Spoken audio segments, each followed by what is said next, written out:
My name is Radhika Desai. I teach political studies at the department. I teach political studies at the University of Manitoba, and I'm also the director of a newly created institution called the Geopolitical Economy Research Group.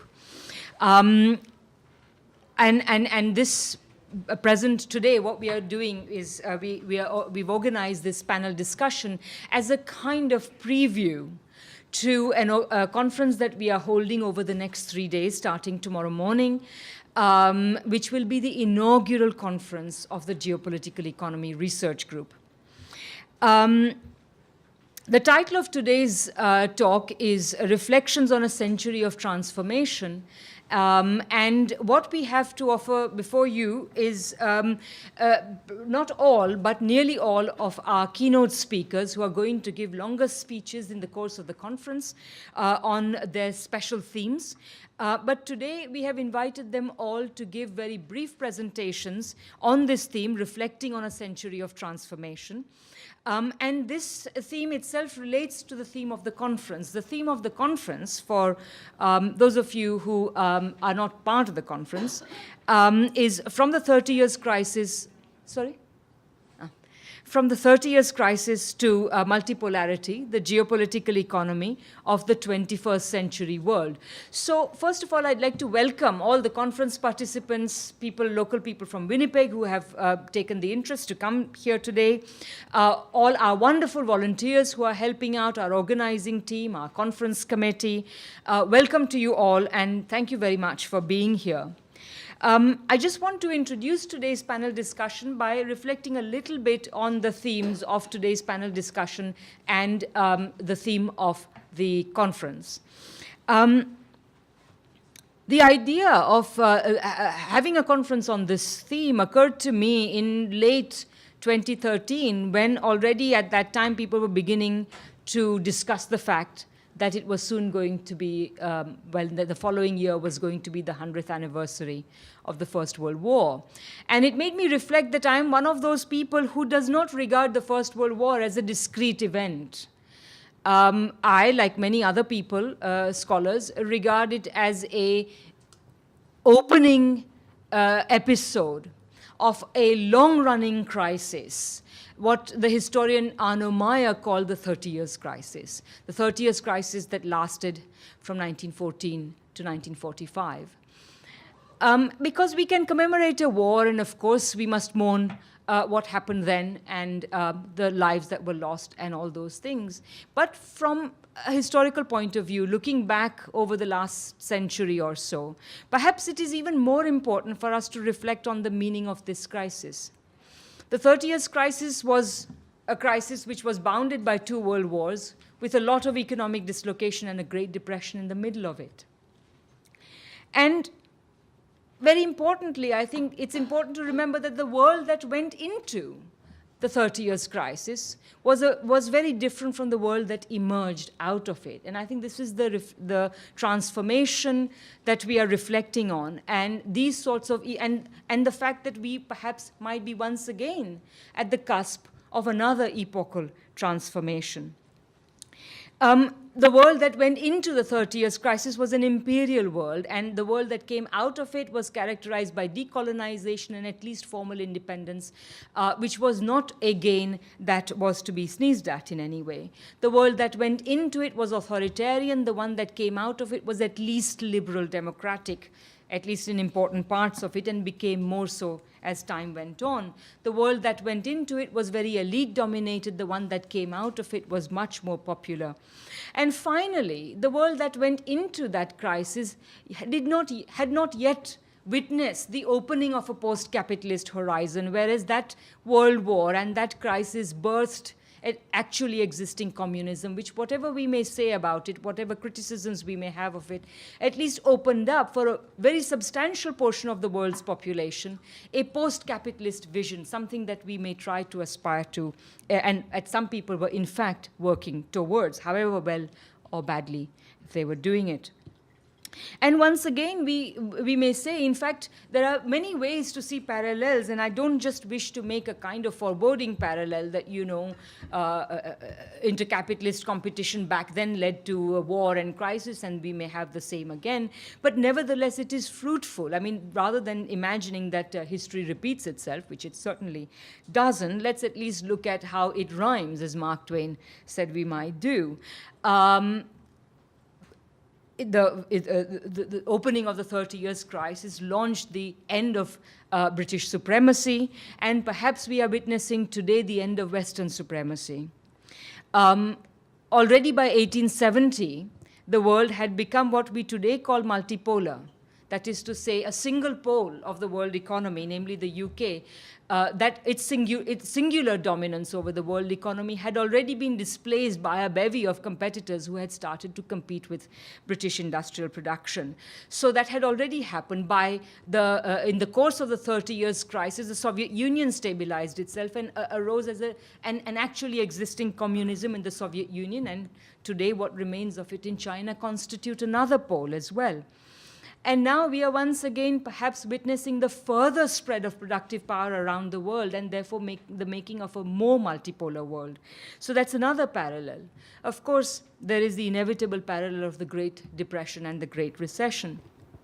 And finally, I would say that there are perhaps also parallels in paradigm shifts. The world that went into the 30 Years' crisis was one dominated by the idea that somehow free markets and free trade were the ultimate form of human organization that would be possible. This was the consciousness that dominated a world in which developments were pulling inexorably in a very different direction. And today also, part of the inspiration of setting up the Geopolitical Economy Research Group is that we are dominated by understandings of the world, whether it is globalization or empire or US hegemony, etc., which really do not accord with the way in which developments are unfolding, and for which we need a new way of understanding world affairs. So I just wanted to put those thoughts before you to start off our panel, and in a sense, as I say, in some ways at least, to even start off our deliberations of the next few days. So I'd now like to go on and make a transition to our panel. I guess we will simply go in the order in which people are sitting here. So we will start with Johanna Brenner, who will, we haven't decided on the actual, is that all right, or would you like a different? Yes, oh, that's right. I'm so sorry. She was our keynote. Yes. Sorry? Yes, they will speak here. Yes.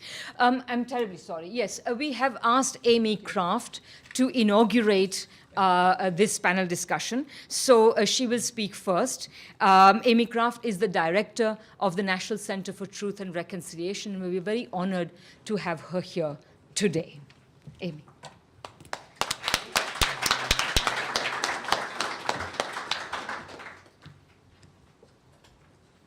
Thank you very much. Bonjour. Dinoy maganik. Kwedneno dine kwendishnikas, mekanaki kwendishnikas. Manganan dodem, manitu apin donji, nishnabe kwendao. Very honored for the invitation to be here. I want to make a note that I'm not the director of the center, but the director of research at the National Center for Truth and Reconciliation. Apparently, this is a very popular error on Facebook currently, and I've been assigned a whole lot of new responsibilities that I didn't sign up for. But my role is really to focus in on the research that the center will be doing. And I hope to share with you a bit of what the center is doing at the end of my short time with you. So I've introduced myself in the Anishinaabe language, and it's very important in terms of welcoming, especially the visitors here to this territory. This is Anishinaabe territory that's shared with many other Indigenous nations and is the homeland of the Métis in the Red River here in Manitoba. I feel like a bit of an interloper in this conference. I'm in the discipline of law, and I work primarily on Indigenous issues. And I feel like I have a lot to learn from those of you who are sitting in this room and on this panel. In reflecting after my discussion with Alan about what I could share with you, I thought I would tell you how I came to be here And I'm not going to tell you what to do or what to think, but rather share what it is that I know. And hopefully you can draw something from that experience. The title of the talk that I shared with Alan that hopefully was communicated to you, but in any event I'm going to share with you, is that I hope to speak to you about the journey to where we came from. And that has become very loaded with meaning for me lately. I'd like to do that by illustrating 4 circles for you. 4 ideas or 4 thoughts. And hopefully you can follow me in those 4. I'd like to talk to you about generations, about family, about place, and about shifting paradigms. And I thank Radhika for introducing that idea. Now, generations. Let's start there. Many people have spoken about how Indigenous people look 7 generations forward, and we consider 7 generations. And I think that that's an important method of accountability and good decision making. But I always temper this with what I was taught by my Mishomis, who is very keen on making sure that we thought not only 7 generations into the future, but that we considered 7 generations past and what was done 7 generations past in order to prepare us for where we were going to be. And what's very interesting is in the theme of family, I'm going to introduce that idea of 7 generations of my family. We also need to look in that concept of 7 generations at the present, who we are now, because we are the 7th generation that the past was thinking of. We will be 7 generations past to those who are 7 generations future. So it's an ongoing concept. And often we simplify that idea of generations on the basis of the point in which we find ourselves. We always look to the future as something or a place of change and the past as a place to learn from. But it's a lot more fluid as a concept than we might give it credit for. So I leave that as a first idea for you. And then I move to the second circle, which is that of family.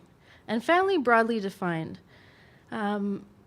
Generations are considered in different ways. Sometimes we talk about 30 years of a generation or 25. In most Indigenous communities, generations are about 20 years apart. About 7 generations ago, so in that same concept of the 7 generations that Anishinaabe follow, roughly 145 years ago, my family was here. Many parts of my family, and in my mother's family, they've been here since time immemorial. But I want to talk to you specifically about that 7 generations back. Where we are right now, I'm not sure if any of you have visited the site of the Upper Fort Garry. That's a place of resistance in Manitoba. It's actually part of why Manitoba is Manitoba. I don't know if you know much about the history of Manitoba, but we would have been annexed as a territory purchased from the Hudson's Bay Company, and ultimately the Queen in right of, it would have been the Queen in right of Great Britain at the time. And the resistance was led by the Métis here in Manitoba. Sometimes it's called a rebellion, and that makes me shudder because it was an affirmation of territorial sovereignty by a sovereign Indigenous people that said, we do not want to be annexed to the federal government as a territory. We have our own government. We have our own systems here. We have agreements on how to share land with the other Indigenous people that reside in this area, and we would like to join as a full partner in Confederation as the Métis people of this territory. So this is a place that talks about resistance right here. My great uncle Louis Riel was a key player in creating that resistance, sustaining that resistance, and negotiating with the federal government about Manitoba's entry into Confederation. And my great-grandfather stood at the gates as a head of security for the Métis provisional government. So this is a place that's really steeped in that idea of permanency, of territorial sovereignty, and of acknowledging change and keeping in mind those 7 generations past, but those that would go into the future. This is also the place of, or the center of Treaty 1 territory of the Anishinaabe people, a treaty made with the Crown in 1871. So again, 7 generations ago. Part of my family was resisting the annexation of this territory. The other part was creating a link with the Crown and entering into a treaty relationship with the Crown for the shared use of this territory.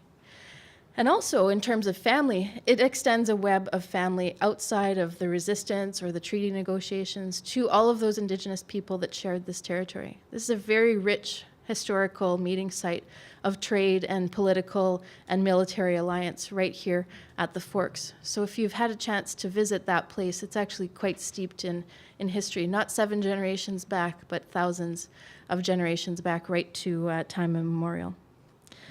Now I want to tell you also about my great-grandfather who spoke 6 languages and who is called the judge, for lack of a better term.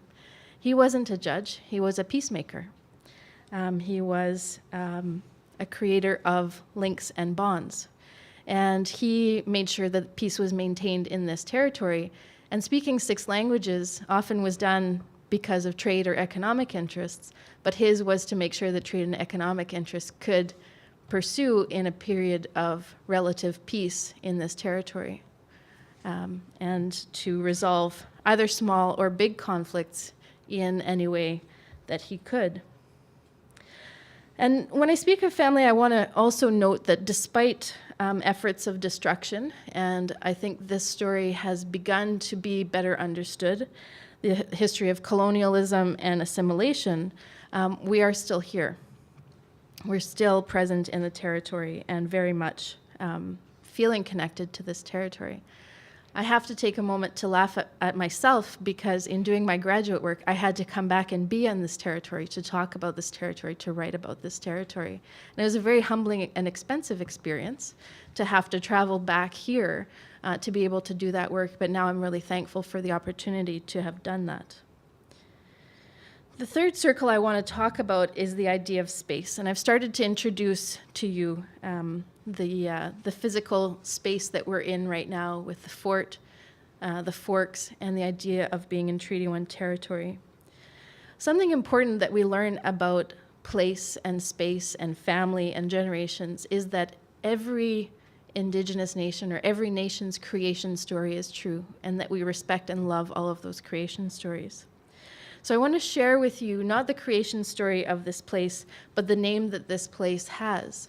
We refer to Manitoba, and particularly a site that's about an hour and a half from here, as Manituape, a place where the Creator sat. And the story of that site is that the Creator would have come down and actually sat on the earth, who is our mother, and that in that relationship together they sat and created all of the things around them. And I think that's so important to understand, and I think it maybe explains that need for me to be here, to be able to tell that story, to write that story about the treaty, because it's so profoundly tied to that land and that sense of centeredness. You are in the geographic center of Canada as well, which is that Manituape, that place where the Creator sat and created all those things around.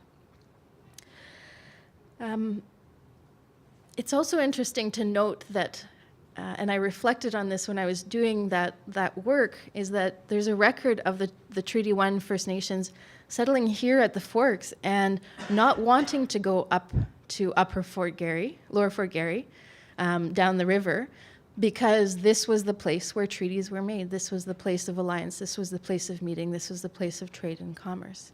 So they had that very strong sense of connectedness to place as well. Now I want to connect this to a fourth circle of thought, and that is on shifting paradigms. Given this place that we're in and the idea that it's a place of creation and a place of alliance, of peacemaking, of coming together, in redefining ourselves and creating those relationships, we've had a shift in the acknowledgement of prophecy that has come from Anishinaabe people for a very long time, which is that at the center, so I've told you it's the geographical center of Canada, the place where the Creator sat, that this would be the place where people would come to learn from Indigenous people about the reality of our world, the true world, the sense of what is contained in 4 layers above the earth, 4 layers below the earth. And I don't pretend to know or understand that fully, but I think that it's important that that prophecy has been told and that people are really traveling to this center as a place for guidance in terms of how we conduct our good relations in the world going forward. I feel also honored that the National Center for Truth and Reconciliation has found its home here in Manitoba. Following the work of the Truth and Reconciliation Commission, exposing the legacy of Indian residential schools and making suggestions for how we move forward to hopefully acknowledge the legacy of the past, work towards reconciliation together. It's an honor that this sits on the riverbanks of the Red River, the route traveled to get to this place that is the place that I've described to you. And we're in a time of shifting paradigms, and I was reflecting on what I thought was the most illustrative of that for me in my recent experience. And I want to just share with you one recent opportunity that Indigenous people have had to make their mark in a regulatory process at the Clean Environment Commission. Those of you who are from Manitoba will know that we have a long history of hydroelectric development in First Nations communities in Manitoba. Often this has been done without the consent and benefit to First Nations communities. More and more, the hydroelectric developer in Manitoba Hydro, is looking to partner with First Nations on development.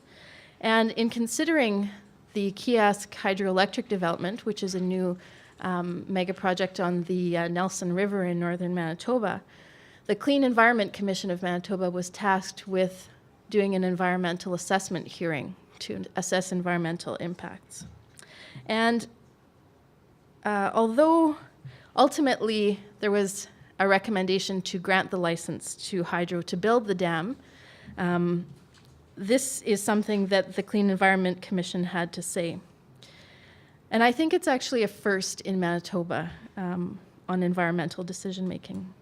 They said that given that a Western scientific environmental assessment seeks to find no residual effects after mitigation, when viewed from a global ecosystem perspective, this can be seen as a flawed process. Aboriginal traditional knowledge, on the other hand, places paramount importance on protecting the whole of the ecosystem. Incorporating the two approaches could well provide great benefits to our environment. And this may seem like a small recognition, but I think that it's actually big in the sense that it's saying we can't continue on the path of Western scientific knowledge. And the idea that what is a good process doesn't take into account that global ecosystem perspective. So I want to tie that to place. What's interesting is that hearing was set to be somewhere in Winnipeg, and most probably in the least expensive locale possible, but ended up, because of scheduling issues, being in this building and in proximity to the sites that I've talked to you about. And as I reflect on that, I really feel, and this is not just an intuitive response, this is on the basis of numerous events, that there's something really important that's happening in this place, that this is part of the paradigm shift. And I hope that you'll consider that as an opportunity as you sit here, as you discuss over the next few days what it is that you have to contribute to that continuing shift that takes into account 7 generations forward, that takes into account the 7 generations past, but that acknowledges your responsibility as you sit here. I want to close with something that I learnt the other day. I was up in Norway House Cree Nation, and we spent a morning on the water looking at effects of hydroelectric development and meeting in the afternoon. And in the wrap-up, the young man who did our closing song said that he wanted to share a few things. And he was very eloquent in the way that he spoke. But he said, one thing that changed my life. And he said, you have to know where you come from. And here I thought, insert, fill in the blank. What is the blank there? You have to know where you come from to know where you're going, right? That would be the typical answer. So he says you have to know where you come from to know how to get home. And I thought, it actually blew me away, the wisdom of what he shared. Because we often think in linear terms. Okay, I have to know where I'm coming from so that I can draw this straight line to exactly where I'm going. And sometimes it's about actually turning around, making that circle, and finding your way home. And that's maybe where some of the answers lie to what it is that we're seeking. So I wanted to share that young man's wisdom with you and to acknowledge, what he brought to me and how he changed my way of thinking for that brief moment. So with that, I want to wish you a wonderful conference and wonderful thoughts. And I want to say that I wish the best for you and your family and the 7 generations of your family to come, and say Chimegwech for being here this evening.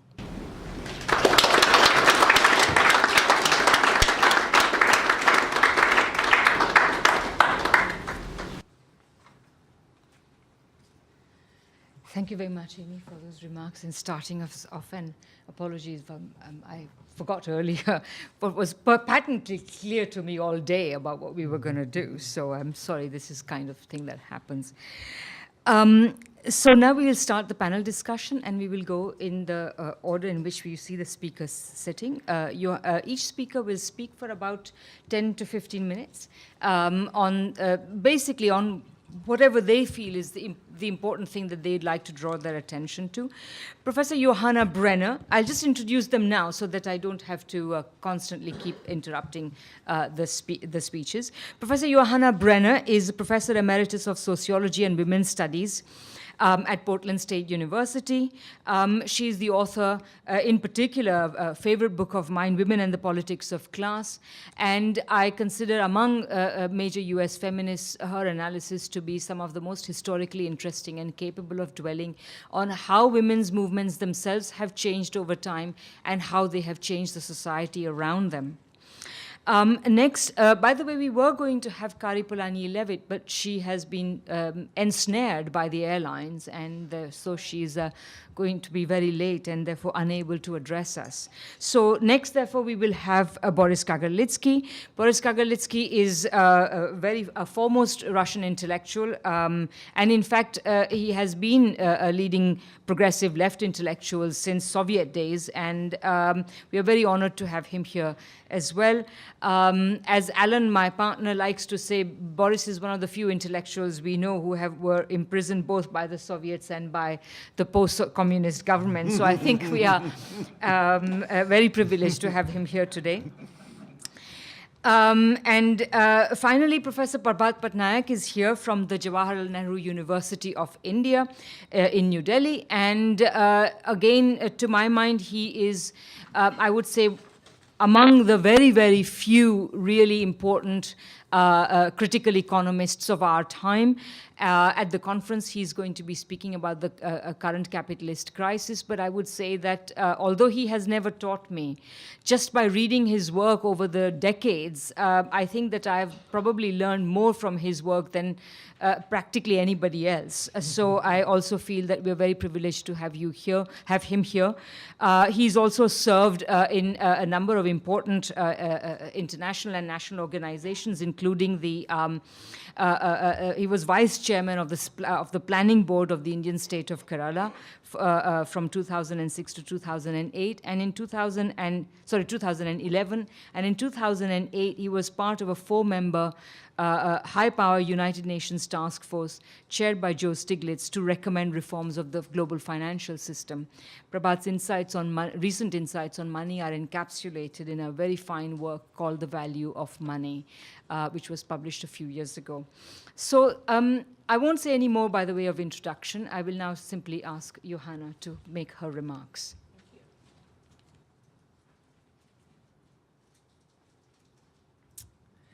So I was really happy to get this assignment of such a specific and narrow topic that I could easily draw on my very localist knowledge to discuss. So I apologize. I am going to talk mostly out of my experience in observations about the United States, but I think much of what I have to say can apply further. So if you think about, so I want to talk about this a little bit, just where these came from and what that moment, what produced that moment. And to do that, I want to go back first to the period right after World War II, when we saw the emergence of a new regime of capitalist accumulation, which has been referred to as Fordism. That is an economy-based, a capitalist economy based on mass production and mass consumption. The other development that was very important right after the war is the emergence of the Soviet Union, which stood for many, many years. This was a new form of modern society, a form of society that was an industrial production, a modern bureaucratic society that was fundamentally organized in an undemocratic fashion. And I come from a tradition, a political tradition that refers to the Soviet Union as a new form of class society. It's a bureaucratic collectivism, but we could call it a form of, people refer to it in many different ways. But what's important here is that this form of society as an alternative to capitalism was fundamentally organized in a top-down fashion. The state organized the society, the economy, and the party organized the state. So what happened then in terms of what I want to talk about as far as the democratic moment of the 60s is that by the end of World War II, the Fordist accumulation regime was producing incredible prosperity organized around not only mass production and mass consumption, but a Keynesian state which organized a social compact between capital and labor, where you have the rise of corporatist unionism in Europe with a social democratic welfare state, which was also very top-down and bureaucratic in many ways, but helped to deliver a sort of social safety net. And then you had in the United States a kind of different version of a New Deal, that comes out of the New Deal. But so into now, one of the things I wanted to mention that I think was really important when we talk about the emergence of this democratic movement, and I think it had different sources in different countries, but what was crucial in the United States was and what needs to be understood about the politics of the United States and the context in which these new democratic movements emerge is the foundation of the United States on the genocidal, almost complete extinguishing of indigenous people and the implantation of slavery and white supremacy. And that system has been an incredible generation. Struggle against the system of white supremacy has been a key to radical politics in the United States and to the driving force for social and political change. So you can see in the context of the prosperity that emerges after World War II in the States, in this kind of, with a Cold War liberal politics, you begin to get the opening up of a new period of democratic challenge. And it begins with the civil rights movement, first in the South, and then moving up into the North, where instead of a legal system of racial apartheid, you have an informal but equally legalized, in some ways, legally supported and more informal system of exclusion of black people from economic and political life. So in the context of the post-war prosperity, you begin to get this, this new black civil rights struggle sparks a whole range of further democratic challenges to the existing order. And these challenges form the basis for the emergence of new ideas about democracy. And this, I think, is really important because it's in this period that you begin to see the openings for a further development of alternatives to capitalism. And I think in this, the women's movement played an incredibly important role. And I want to talk about that just very briefly. What the women's movement, well, okay, I'm trying to think about a way to say this really fast. But I think what was really important about feminism was that feminism emerged out of an already existing movement for democratic change. It emerged out of the student movement that was highly critical of a hierarchically organized university system that was married to the corporations and married to the military, strategic military plans and of the capitalist state. And the idea that the university was a place where was a factory where students were treated like, widgets and run through, and instead of being treated as democratic citizens, people with knowledge, people with the ability to learn and be critical, that notion was part of what sparked the student rebellion in the context of, as students began to move into opposition to racism and found themselves suppressed on their campuses because the campus administrations were not interested in students bringing these kinds of questions onto their campuses. And then the anti-war movement comes along and you get the same kind of development and you get the emergence of Students for a Democratic Society, which put on, in its Port Huron statement, argued for the switch from a bureaucratic capitalist society into what they called a participatory democratic world in which ordinary people controlled all the decisions that affected their lives, whether these were decisions that had to do about the economy, about their workplaces, about their neighborhoods, about their political system.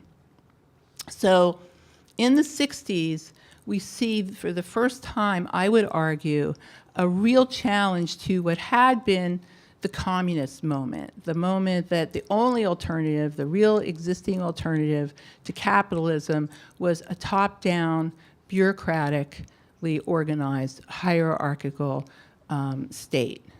statist society.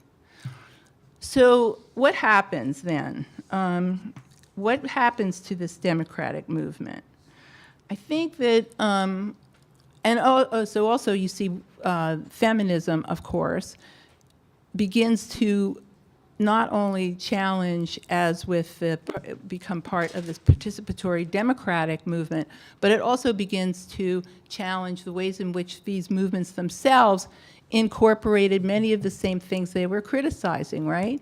And began to offer, from a feminist point of view, critiques of leadership as masculine forms of leadership, as undemocratic, the notion that knowledge is carried by experts rather than by people, and that goes back to what you were talking about another way of thinking about knowledge creation, who's the expert, who has intelligence.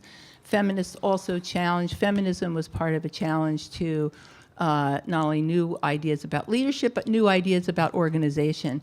And everything you've probably read or heard about the excesses of the women's liberation movement are true. Structuralistness, problems, with the sort of the inability to get anything done, the kind of infighting, the the hidden leadership of structuralist organizations. Nonetheless, at the same time, feminist organizations put on our agenda new ways of organizing ourselves in a much more democratic and experimenting with much more democratic forms. Now, these ideas about democracy as the center of radical politics, of alternatives to capitalism, has been was cut off in its infancy, if you will, by the rise of neoliberal capitalist restructuring and the austerity politics that came with it. The social democratic state, which was the object of our critique as being a patriarchal state, as being a state that should, instead of organizing from above, should allow the support of community organizing, women's clinics, women community-controlled health centers. This vision of an alternative was cut short because the politics that would have had to, the movement that would have had to develop to forward those politics was extinguished by the rise of the assault, the capitalist assault on the working class, the capitalist assault on unions, the capitalist assault on all the organizations of working class defense. And so these radical ideas were, for the moment, shoved to the periphery. Nonetheless, I want to argue that they continue to percolate, they continue to spread. We see with the social forum movement, we see with participatory budgeting in Brazil through the Workers' Party, we see in Venezuela with 21st century socialism. We see the continuous struggle in spite of this assault on the working class and the rise of neoliberal hegemony. We see the continuing percolation of these ideas that were in part brought to us by feminism. And I want to say that we're seeing today, as Radhika mentioned, as we see the cracks opening up because of the recession, because of the crisis in many ways of the American economy and other capitalist economy, we're beginning to see openings, I believe, for a next phase of democratic struggle. Where this will happen, how it will happen, whether it will come through the environmental movement, whether it will come through the environmental justice movements based in communities of color, whether it will come from the struggle around income inequality, we don't know. But I do think that it's important to recognize that in spite of our defeat and our marginalization, the radical ideas of participatory democracy that feminism so forcefully put on the agenda are still there for us to work with today.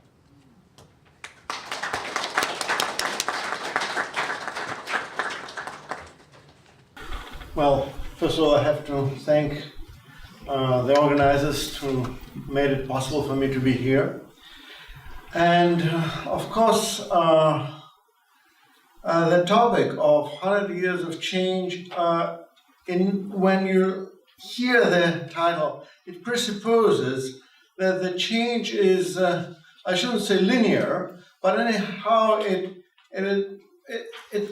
brings you to the initial idea that probably the change is something which goes on in a continuous way, and it brings you from, say, some kind of intellectually imaginable point A to point B. This is kind of a line from one point to another, and we already mentioned that it's not really the way it happens, and especially not in this period of the last 100 years, because I think this period can be divided into two major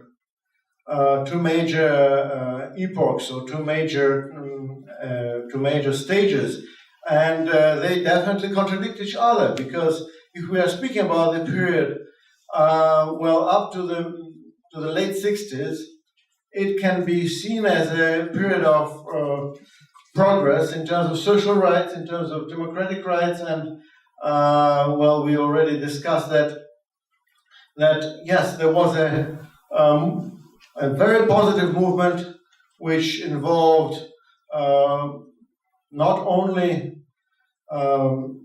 political change, but it involved also the improvement of living conditions for millions and millions of people, at least in the developed world. And by the way, speaking about so-called Soviet bureaucratic collectivism, one important point here is that there was a material improvement for the great majority of the people in the Soviet Union. But also, if we are speaking about the period of 1950s and 1960s, it was also a period when, in terms of democratic rights, in terms of civil rights, the situation improved. Soviet Union managed to overcome totalitarian Stalinist rule. It became authoritarian, but it used to be totalitarian. So I mean, maybe you can say that the temperature in the hell is getting from 100 degrees to maybe 95. Yeah, but still, it is an improvement. Speaking seriously, that was a tremendous difference, because if we are speaking about the experience of my parents' generation, it was a tremendous change from Stalinist period, when people were really afraid to speak, when everything was more or less controlled, or at least the state tried to control everything, and then the society went into the period of the 60s, which was the famous thaw, the period of thaw, when people really understood that they had private lives in which the state didn't interfere, and then they discovered that they were free to criticize the state at home, and nobody was going to punish you for telling jokes, and unless you directly attacked the system in public, you were free to think whatever you wanted. And by the way, that was one of the preconditions of the demise of the Soviet Union, because later we discovered that many people in the elite actually hated the system which they were running. Anyhow, that was the beginning of the second phase, of the second stage, which was a stage of reaction, the stage of regression, if you want, because in many ways what our generation is witnessing now is that much of the achievements of the previous generations are undone, and they are undone globally, in the East and in the West, in the South and in the North. So it's a period of global reaction which we are living through, and that's something we have to acknowledge. And that's exactly the problem we have to solve today, because the Great Transformation, it is a period of positive and negative transformation, and it's a period of revolution and reaction. It's a period of progress and a period of regressive changes. So in that sense, changes are not necessarily for better. Changes can be for worse. Changes can be very negative. And by the way, that also explains many aspects of popular behavior, because in the current kind of psychological and moral environment, millions of people are also afraid of changes, because they know that changes often bring more hardships, more troubles, rather than more opportunities. So that's why people very often seem to be conservative, even when the conditions are not good, because they're afraid that if they start changing things, they'll get even worse than they are now. And that makes quite a lot of people on the left quite unhappy, but that's how so many people feel. At least that's the experience of my country, but I think it's not only the experience of Russia, it's the experience in many other countries. So, in a certain sense, if we're examining this whole period, we can see that the neoliberal utopia, at least in discursive terms, triumphed. But what is the meaning of this triumph?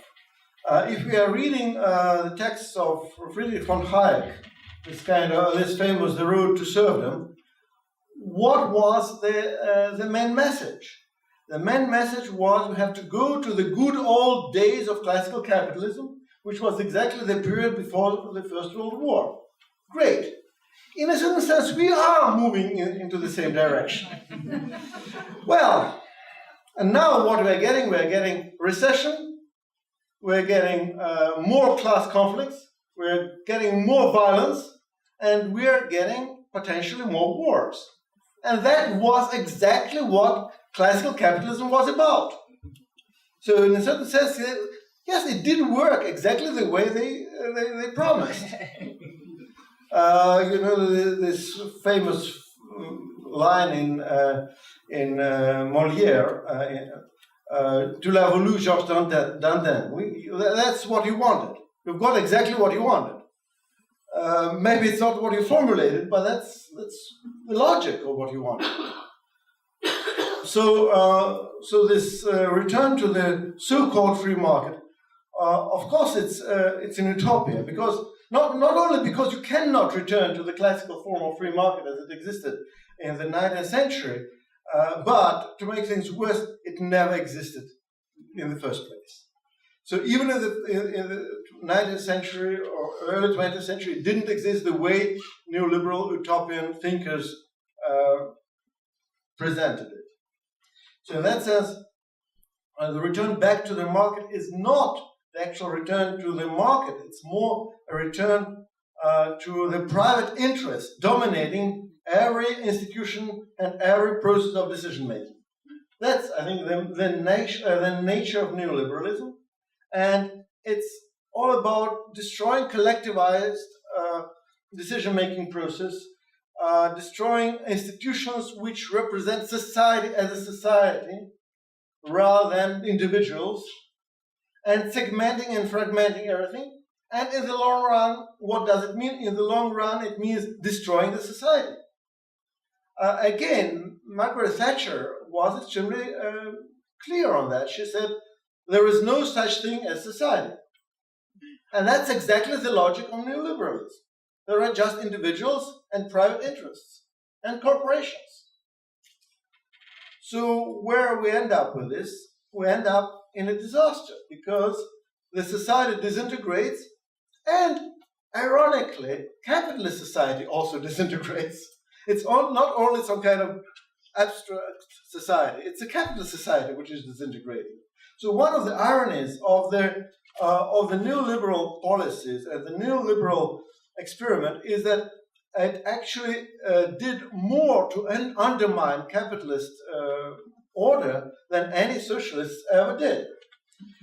But the problem is that there is not much to offer from the left at this point. Because the problem is not with the system disintegrating.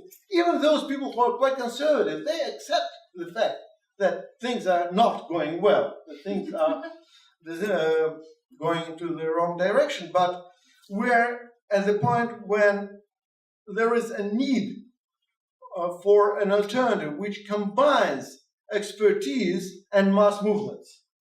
That's exactly the point where we have to bring in the knowledge, the theory, and the actual politics together. That's the meaning of the moment. Unless we do that, we will end up in a real disaster which will make all the disasters which we know about look good. And I think the final point I'm going to make is that the 20th century was a century of revolutions which seemingly ended in failures. But, Jean-Paul Sartre, right before dying, he made a great statement. Because when one of his students asked him about his experience, what's the end game? What's the final experience of your life? He said, it's a failure. It's a failure. My life is a failure. And the students these guys, they were shocked. And then he added, and failure by failure goes ahead the progress of humanity. So I think the progress is still there. Thank you.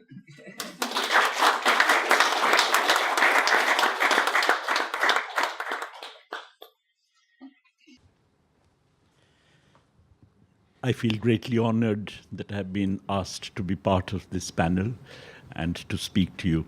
I agree substantially with what the preceding speaker said.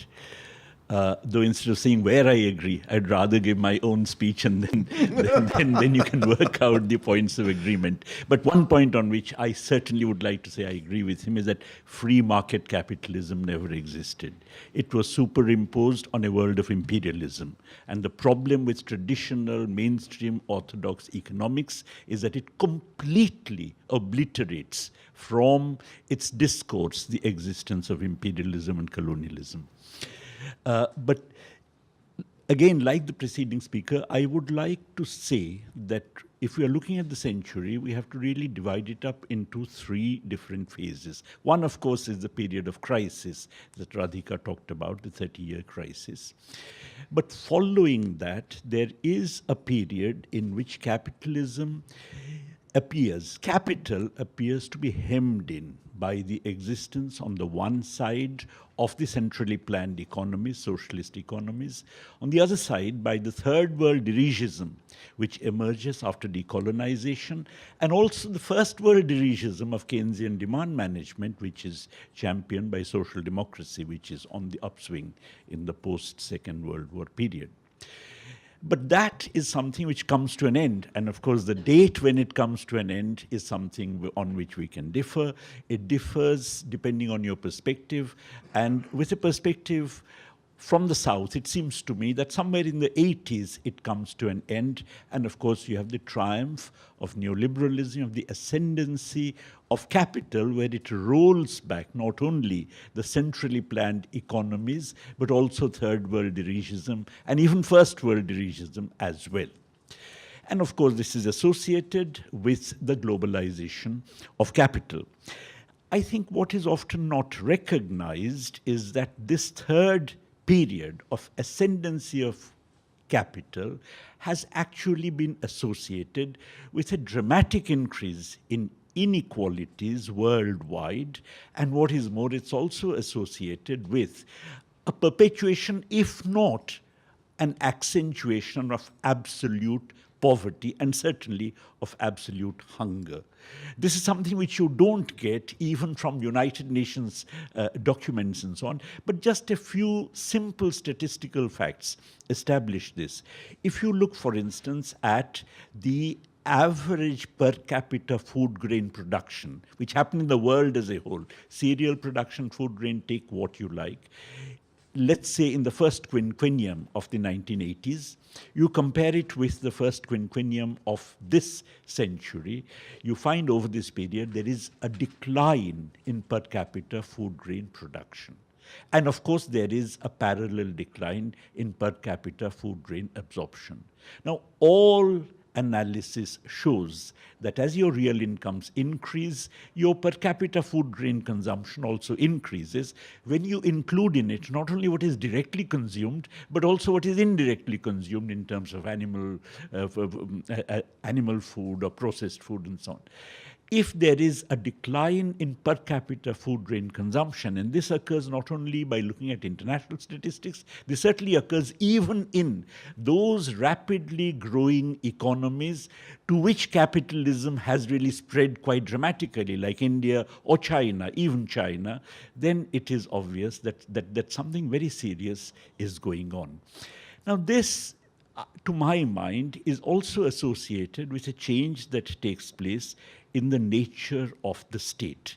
In the dirigist period, you had a situation where the state, even when it was presiding over and promoting capitalist development, was nonetheless apparently stationed above classes, trying to mediate between them, trying to also introduce some degree of amelioration of injustice towards the poor, amelioration of hunger, protection of petty production, and so on and so forth. With neoliberalism, that goes, and not surprisingly, because neoliberalism is associated with the globalization of capital, in particular of finance, and if it is the case that you have nation states and international capital, then any nation state, no matter how progressive the government that happens happens to be at the helm, if the nation state pursues policies which are disliked by international capital, then capital just flees the country and therefore brings it to a financial crisis, something which we see in Greece, for instance, that fundamentally the capacity of the nation state to resist the wishes of globalized capital, particularly finance capital that can flee at a moment's notice, is something that ensures that more or less the state willy-nilly pursues the policies liked by finance. Now, this has a number of very important implications. One, which has been referred to already, is in the realm of the fiscal realm, austerity economics, cutting back on transfers as far as the poor are concerned, cutting back on subsidies of various kinds. The second is, of course, privatization of all kinds of services, including education, health, and so on, all of which actually hurts the bulk of the working population, reduces the real purchasing power in their hands. And the third very important element in it, which is particularly visible in the South, is the decimation of traditional petty production. In India, for instance, 200,000 peasants have committed suicide over the last 15 years. There is a decimation of traditional petty production consisting of peasant agriculture, fishermen, craftsmen, artisans, and so on. And this is something which actually implies that many of them then flock to the cities and there are no jobs in the cities. In fact, there is a mistaken belief that capitalism, even though it destroys petty production, subsequently absorbs them into the proletariat, and as a result, there's only a transitional pain. That's historically incorrect. That's factually inaccurate. The reason why European capitalism could do it is because 50 million Europeans migrated to countries like Canada, United States, Australia, New Zealand, and so on. In the absence of that, in Europe too, you would have had a massive existence of unemployed labor reserves of the kind that you find in the South now with the decimation of petty production, which the dirigist regimes had willy-nilly resisted prior to the triumph of neoliberalism. Now, this has a number of very important economic and political implications. One obvious implication is the fact that insofar, even the distinction between an active army and the reserve army, like Marx had drawn, is a distinction that loses meaning because what you have is casual employment, informal employment, part-time employment, intermittent employment, outsourcing, and as a result, the casualization, if you like, work rationing, occurs over a much wider area, and you don't just have this polarity between two entities called the active army and the reserve army. And this also implies that organization of trade unions, labor movement, all of it becomes weak, and certainly the formation of the new kind of community, which Marx was talking about, through the working class, is something that really receives a major setback, which is also aided by the fact that there is privatization of public enterprises all over the world, including the United States, elsewhere. The public sector is where the workers are much more unionized than in the private sector. And therefore, with privatization, that too goes. Now, as a result, you have a situation where the left actually becomes weaker. The left becomes weaker precisely because of the fact that the traditional ways in which the left organized the working population are really do become much more serious. But what is more, there is a political implication also of this casualization, informalization, and this vying for employment among a mass of people who are thrown off. And that takes the form of divisions of all kinds, ethnic divisions, religious divisions. It's very easy to divide people, caste divisions in India, very easy to divide people along these lines, that if you don't have a job, is because that other fellow, that Muslim has a job, you don't have a job because you're not a Muslim. If you don't have a job, it's because there are policies of affirmative action in favor of the depressed castes, and that is what is preventing you, and so on. So it becomes easy to divide the people, and that gives rise rise to a kind of social destabilization of the kind that was actually being referred to. So paradoxically, the process of globalization on the one side produces massive social destabilization, certainly in third world societies on the other side. And certainly this is something which also underlies the emergence of all kinds of fascist, semi-fascist tendencies of the kind that we find coming up in a lot of these countries. And this destabilization then also takes the form of Shia versus Sunni and all the other things that we are witnessing today.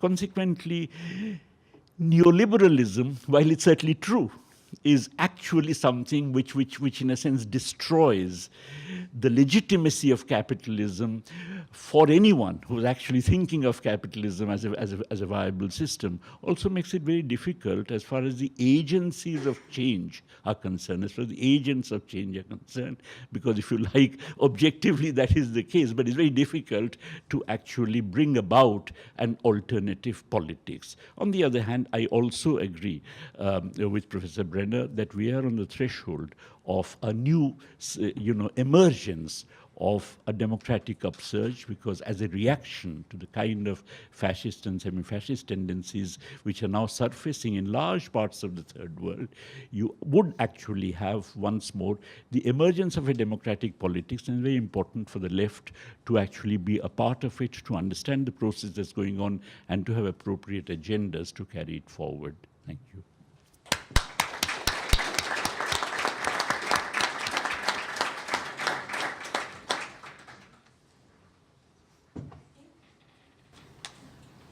Thank you for all those extremely thought-provoking speeches, very short though they were, and vast though the task was that we gave them. I think we've had a set of really coherent, I think they all stand together. They have forced us to reflect on the difficulties of our time, economic and political, but also on precisely the issue on which Johanna began and Prabhat ended, which is the issue of agency.